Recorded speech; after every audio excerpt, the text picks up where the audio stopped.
Helo, Rocio ydw i, a fi yw'r Comisiynydd Plant Newydd.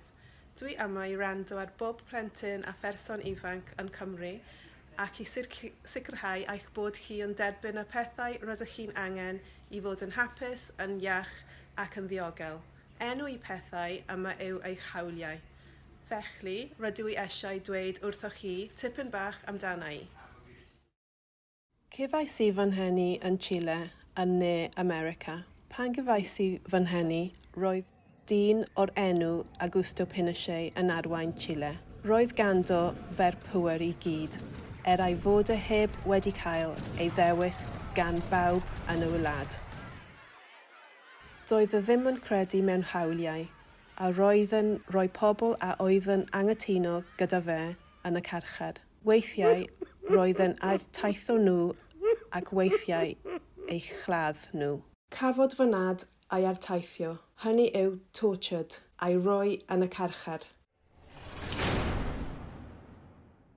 Ar ôl sbel, roedd fy rhieni yn poeni ei bod nhw yn mynd i gael eu chladd, neu y byddai rhywun yn cymryd ei babi, fi, y ffwrdd. Felly, penderfynon nhw i drio gadael.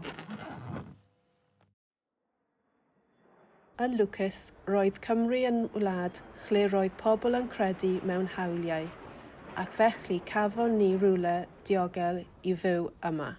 Symudon ni i Abertawe ac rydw i wedi byw yn Abertawe am ran fwyaf o fy mywyd ers hynny. Rydw i wedi byw mewn chlefyd eraill hefyd, ond Cymru yw'r lle mwyaf agos at fy nhalon.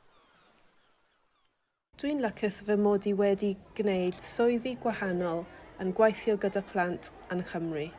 Rydw i wedi bod yn athrawes, wedi gweithio gyda phobl ifanc sydd heb gartref ac wedi helpu pobl ifanc gyda'ch anableddau. Dros y 17 mlynedd diwethaf, rydw i wedi gweithio gyda phobl ifanc o gefndiroedd ethnig, lleiafrifol, yn cynnwys ffoaduriad a cheiswyr chlochus. Dwi eisiau helpu plant a phobl ifanc yn Cymru gyda llawer o bethau gwahanol, ond rydw i hefyd eisiau clywed eich syniadau a'r pethau rydych chi'n meddwl sy'n bwysig.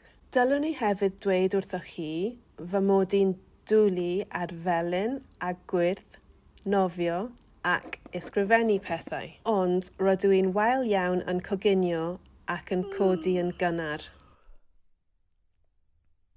Dwi'n gallu siarad Sbaeneg a Saesneg ac rydw i'n dysgu Cymraeg. Dwi'n edrych ymlaen at gwrdd â chi.